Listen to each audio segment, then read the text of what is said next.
Hello everyone. So आजको video class 8 स्टुडेन्ट्सको लागि एकदमै इम्पोर्टेन्ट हुनेवाला छ। यहाँ आज हामी बीएलई मोडल क्वेसन सल्भ गर्न गइरहेछौँ, त्यो पनि सीडीसी ले इस्यु गरेको छ। Okay, for 2081।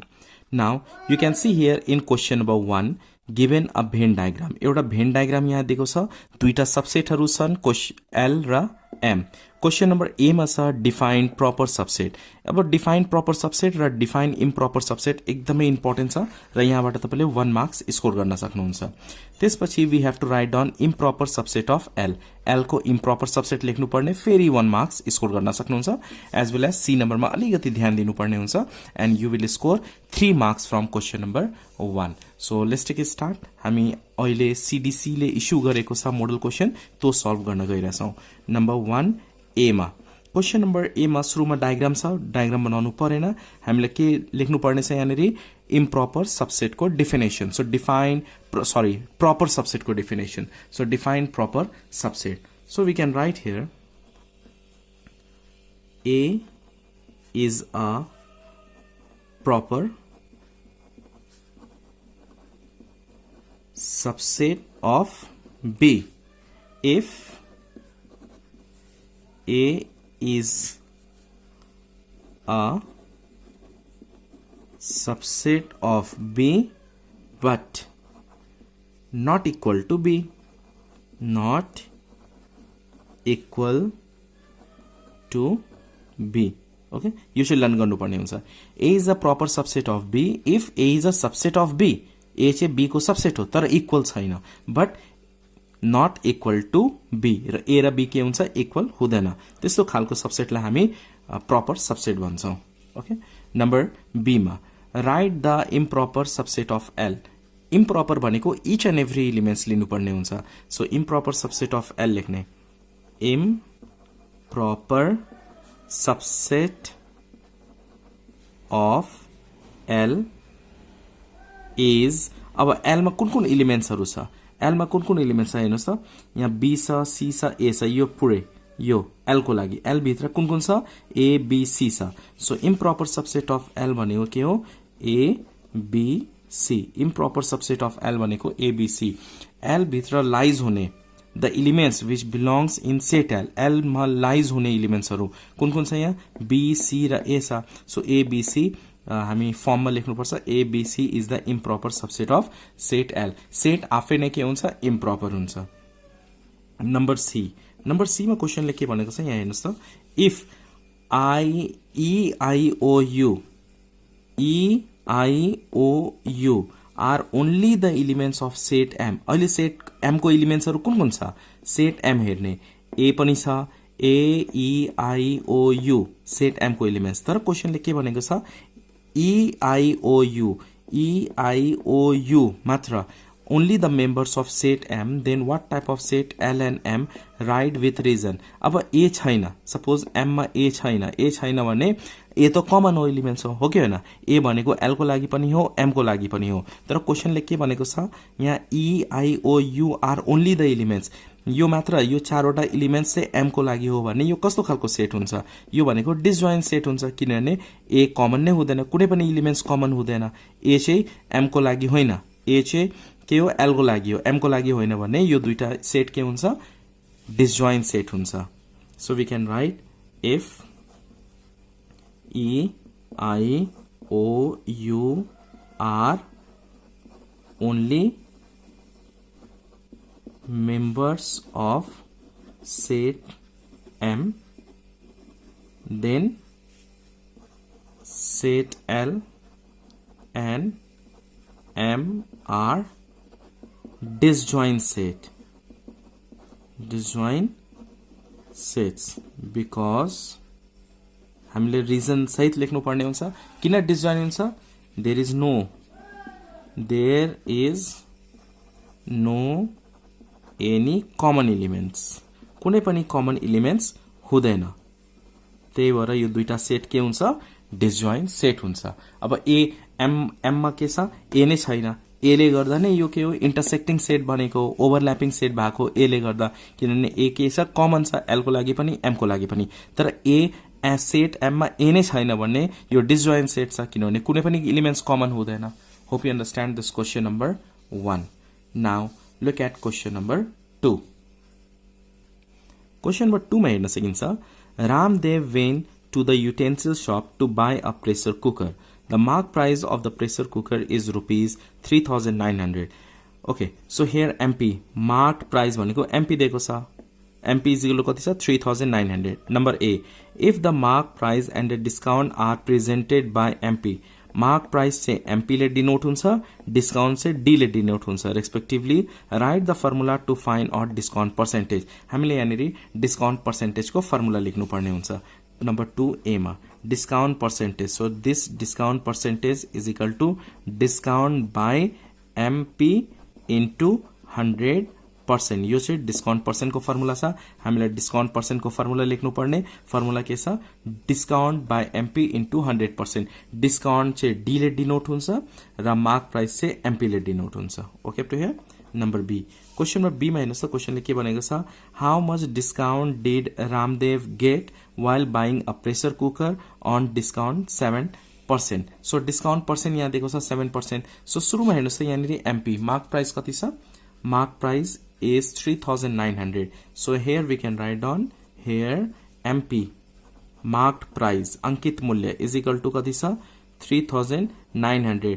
यो प्राइस भनेको स्टिकर हेर्नुहुन्छ नि कुनै पनि प्रोडक्ट किन्दाखेरि स्टिकर लागेको हुन्छ र त्यहाँनिर एमआरपी लेखेको हुन्छ यस त्यो भनेको एमपी हो तर हामी यो 3,900 नै तिर्दैनौं त्यसमा डिस्काउन्ट हुन्छ और आफै डिस्काउन्ट माग्छौं ओके सो प्राइस के हुन्छ डिक्रिज हुन्छ अब यहाँनिर डिस्काउन्ट पर्सेन्ट कति छ नम्बर बी मा discount percent is equal to 7% छ सो हामी यहाँ 7% लेख्छौं हामीले के फाइन्ड आउट गर्नुपर्ने डिस्काउन्ट अमाउन्ट फाइन्ड आउट गर्नुपर्ने how much discount did Ramdev get भनेको डिस्काउन्ट अमाउन्ट फाइन्ड आउट गर्नुपर्ने छ डिस्काउन्ट अमाउन्ट को फर्मुला के हुन्छ look at here properly discount amount find out गर्नुपर्ने र डिस्काउन्ट अमाउन्ट को फर्मुला के हुन्छ discount percent of MP discount percent of MP यो फर्मुला छ डिस्काउन्ट अमाउन्ट को लागि डिस्काउन्ट पर्सेन्ट अफ एमपी अब डिस्काउन्ट पर्सेन्ट कति छ 7% छ सो 7% छ भने यसलाई के गर्ने डिवाइड बाइ 100 गर्ने 7% छ 7% छ भने 7 बाइ 100 गर्ने अफ भनेको मल्टिप्लाई एमपी भनेको कति छ 3,900 अब 2020 क्यान्सल भयो is equal to rupees 7 into 39 गर्ने 7 into 39 गर्दाखेरि 273 आउँछ so 273 is your discount amount रामदेवले कति डिस्काउन्ट पायो 273 रुपीज अब नम्बर सी मा हेर्नुस् त क्वेशन नम्बर सी मा क्वेशनले के भनेको छ द शपकीपर गट 17% प्रॉफिट अब 7% डिस्काउन्ट दिएर पनि 17% profit after selling it at 7% discount अब यहाँनिर क्वेशन अलिक कन्फ्युज नहुनु है फेरि 7% डिस्काउन्ट निकाल्नु पर्दैन किनभने 7% अलरेडी हामीले यहाँ निकालिसकेका छौं यहाँ क्वेशनले के भनेको छ द शपकीपर गट 17% प्रॉफिट 17% उले के गरेको छ प्रॉफिट आर्जन गरेको छ after selling it at 7% discount 7% discount दिएर पनि 17% प्रॉफिट गरेको छ 17% नाफा भएको छ okay What was the cost price of the pressure cooker? अब cost price हामीले निकाल्नु पर्ने सीपी निकाल्नु पर्ने तो प्रेशर कुकर कतिमा चाहिँ शपकीपरले किनेको थियो त्यो निकाल्नु पर्ने ओके कुकर को क्रय मूल्य निकाल्नु पर्ने छ यहाँनिर सीपी निकाल्नु पर्ने सो नम्बर सी मा हामी पहिला एसपी निकाल्छौं एसपी को फर्मुला के हुन्छ MP minus discount okay so MP कति छ 3,900 minus discount 273 so selling price निकाल्छौं तो शपकीपरले कतिमा सेल गरेको छ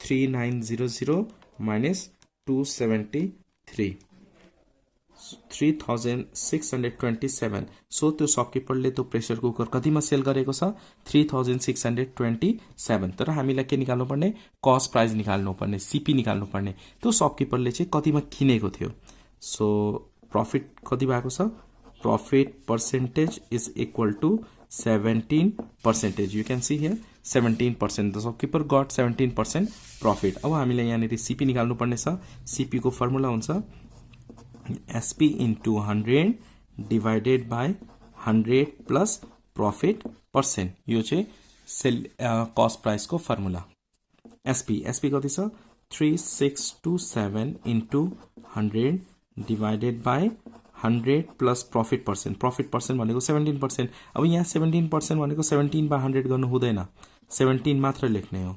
ओके, यो दुईटा मल्टिप्लाई गर्ने 100 क्यान्सल गर्ने होइन, यहाँ मल्टिप्लाई छ यहाँ प्लस छ, त्यही भएर कट गर्नु हुँदैन। त्यसो हामी के गर्छौं, यो दुईटा मल्टिप्लाई गर्छौं। 362720 डिभाइडेड बाई यो दुईटा एड गर्ने 100 plus 17 117। Let's divide this, how much we get 362700 divided by 117 गर्दाखेरि 3100। So what is the cost price of that pressure cooker 3100। त्यो शपकीपरले कतिमा किनेको रहेछ 3100 मा। Okay, we have to find out cost price of the pressure cooker. Hope you understand this question number 2. Now look at question number 3.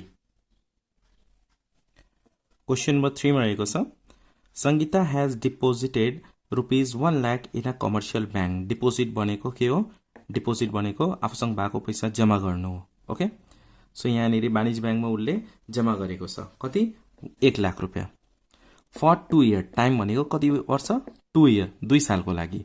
At the rate of ₹5 interest per annum for ₹100 रुपिजमा 5 rupees के हुन्छ interest पाउँछ। So हामी यहाँनिर rate निकाल्नु पर्ने हुन्छ। यहाँनिर हेर्नुहोस् त, at the rate of ₹5 interest per annum for ₹100 मा 5 रुपिज इन्ट्रेस्ट पाउँछ। त्यो यहाँदेखि हामी के गर्छौं, रेट निकाल्छौं। Number A, question number A मा क्वेशनले के भनेको छ, at what percentage of interest rate per annum has Sangeeta deposit the amount of money. So हामीले यहाँनिर के निकाल्नु पर्ने, रेट निकाल्नु पर्ने छ। So let's write here number 3 and here what is the principal, deposit गर्नु भनेको जम्मा गर्नु हो। कति जम्मा गरेको छ 1 लाख रुपीज, त्यो भनेको प्रिन्सिपल हो। Principal is equal to ₹1 lakh. Okay, for how many year, for 2 years. Time दिएको छ 2 इयर्स। नम्बर ए मा क्वेशनले के भनेको छ, यहाँनिर हामीले रेट निकाल्न, at what % of interest rate निकाल्नु पर्ने। अब हेर्नुहोस् त यहाँ के भनेको छ, यहाँनिर ₹5 इन्ट्रेस्ट पर एनुअम, 1 सालमा 100 रुपिसको कति पाउँछ 5 रुपिस पाउँछ। सो रेट निकाल्दाखेरि यसरी निकाल्ने है, रेट अफ इन्ट्रेस्ट हामीलाई यहाँ निकाल्नु पर्ने। Rate of interest R is equal to 100 rupees छ, टोटल एमाउन्ट कति छ 100। सो हामी तल राख्ने, यहाँ 100 रुपिस छ तल राख्ने। ओके, 100 मा कति पैसा आउँछ 5 रुपिस आउँछ इन्ट्रेस्ट। सो 5 रुपिस माथि राख्ने। यसलाई हामी पर्सेन्टेजमा कन्भर्ट गर्नुपर्ने छ, त्यही भएर 100% लेखे गर्ने, मल्टिप्लाई गर्ने। ओके, बुझ्नु होला। यहाँनिर ₹5 इन्ट्रेस्ट आउँछ, इन्ट्रेस्ट माथि राख्ने 5 डिभाइडेड भयो कतिमा 5 रुपिस आउँछ, 100 रुपिसमा 5 रुपिस आउँछ फर ₹100। सो 100 तल राख्ने र यसलाई रेट के हुन्छ पर्सेन्टेजमा हुन्छ, त्यही भएर 100% लेखे गर्ने, मल्टिप्लाई गरिदिने। अब 100 के हुन्छ क्यान्सल भयो, remaining 5%। Okay, so rate of interest कति भएको छ 5%। नम्बर बी मा हेर्नुहोस् क्वेशन। नम्बर बी मा क्वेशनले के भनेको छ, यहाँनिर how much interest will Sangeeta get in 2 year at the same rate of interest. Same rate of interest भनेको यो 5%। हामीले के निकाल्नु पर्ने, यहाँनिर इन्ट्रेस्ट निकाल्नु पर्ने। How much interest will Sangeeta get, interest कति पाउँछ। सो इन्ट्रेस्टको फर्मुला युज गर्नुपर्ने हुन्छ यहाँनिर। So interest I is equal to what is the formula, PTR divided by 100। Interest को फर्मुला PTR बाय 100 हुन्छ। P, what is the value of P? 1 lakh rupees. So write down here 1 lakh rupees into T. Time भनेको कति छ 2 years. So 2 into rate. R भनेको के हो 5%. So 5 divided by 100. Now calculate गर्ने is equal to rupees 20 cancel, 5 2 जा 10 हुन्छ। So 10 यहाँ लेख्ने, कतिवटा 0 छ 1 2 3 वटा 0 छ, 1 2 3 वटा 0। सो इन्ट्रेस्ट कति आएको छ 10,000। नेक्स्ट हामी नेक्स्टमा सी नम्बरमा के भनेको छ, यहाँनिर क्वेशन नम्बर सी मा हेर्नुहोस् त, the ages of elder and younger daughter of Sangeeta's are. संगीताको दुईटा डटर छ, एल्डर यंगर को एज कति छ 12 इयर्स र 8 इयर्स। एल्डर को एज 12 इयर्स छ र यंगर को एज 8 इयर्स छ respectively. If Sangeeta divides ₹1 lakh, उसले के गरेको छ 1 लाख रुपिस डिवाइड गरेको छ to her daughter based on the ratio of their ages. अब 1 लाख रुपीज एजेस को अनुसार, एज अनुसार, उमेर अनुसारले के गरेको छ, 1 लाख रुपियाँ चाहिँ डिभाइड गरेको छ, बाँडेको छ कसलाई, डटरहरूलाई, छोरीहरूलाई. How much more money will elder daughter get than a younger daughter. Elder डटरले यङ्गर डटर भन्दा कति बढी पैसा पाउँछ, ठुलो छोरीले सानो छोरी भन्दा पैसा कति बढी पाउँछ त्यो निकाल्नु पर्ने. एल्डरले कति, डेफिनेटली एज अनुसारले डिभाइड गरेको छ, ठुलोलाई धेरै पैसा, सानोलाई कम पैसा भनेपछि ठुलोले धेरै पैसा पाउँछ, तर ठुलो छोरीले सानो छोरी भन्दा कति धेरै पाउँछ त्यो निकाल्नु पर्ने हामीले. यहाँनिर क्वेसन मजाले पढ्नु होला. How much more money will elder daughter get than younger daughter. So हामी यहाँ लेट गर्नुपर्छ. दुईटा डटरको एज 12 र 8 इयर्स छ. Number C. भिडियो बुझ्दै हुनुहुन्छ भने, क्वेसनहरू बुझ्दै हुनुहुन्छ भने प्लिज एउटा लाइक गरिदिनुहोस् होला and share with your friends. Do not forget to share with your friends. So दुइटै डटरको एज 12 इयर्स र 8 इयर्स छ. So we can let here. Let elder daughter will get rupees 12 lakhs. Age 12 छ त्यही भएर 12 lakhs भन्ने. And younger daughter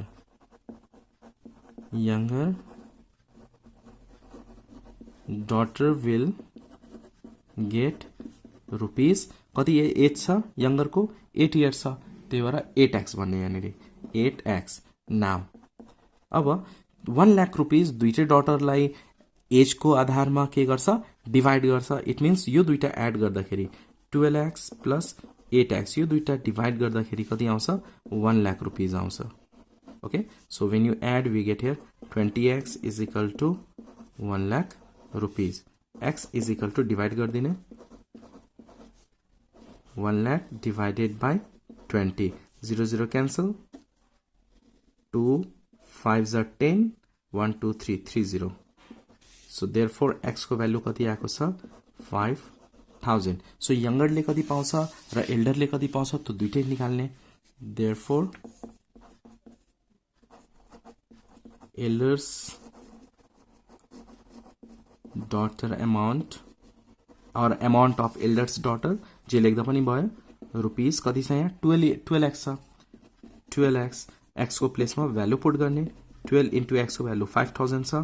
5000. Let's multiply this two and we get here 5 2 10 0 5 5 1 6 60,000 हुन्छ. So एल्डरले कति पाउँछ, 60,000 पाउँछ. न younger's amount of younger daughter और younger daughter's amount find out गर्ने. Younger daughter's amount is equal to 8x. 8 into 5000 multiply 5 8 40. 40,000. So यङ्गरले कति पाउँछ, 40,000. अब यो दुईको डिफरेन्स हामीलाई क्वेसनले के भनेको छ, एल्डर डटरले यङ्गर भन्दा कति बढी पाउँछ. So difference we have to find out.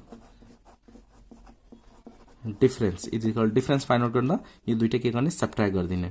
Rupees 60,000 minus rupees 40,000 is equal to rupees 20,000.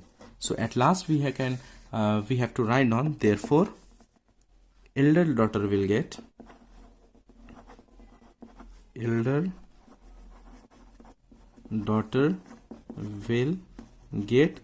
rupees 20,000. कति बढी पाउँछ, rupees 20,000 more than the younger daughter.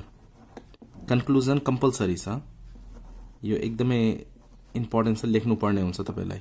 Okay, यहाँसम्म मात्र नगर्नु होला, कन्क्लुजन पनि लेख्नु होला. Elder daughter will get rupees 20,000 more than the younger daughter.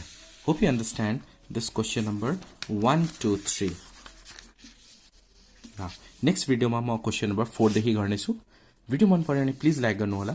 New हुनुहुन्छ भने please subscribe and please share with your friends too. Thanks for watching till last. Keep supporting and keep sharing.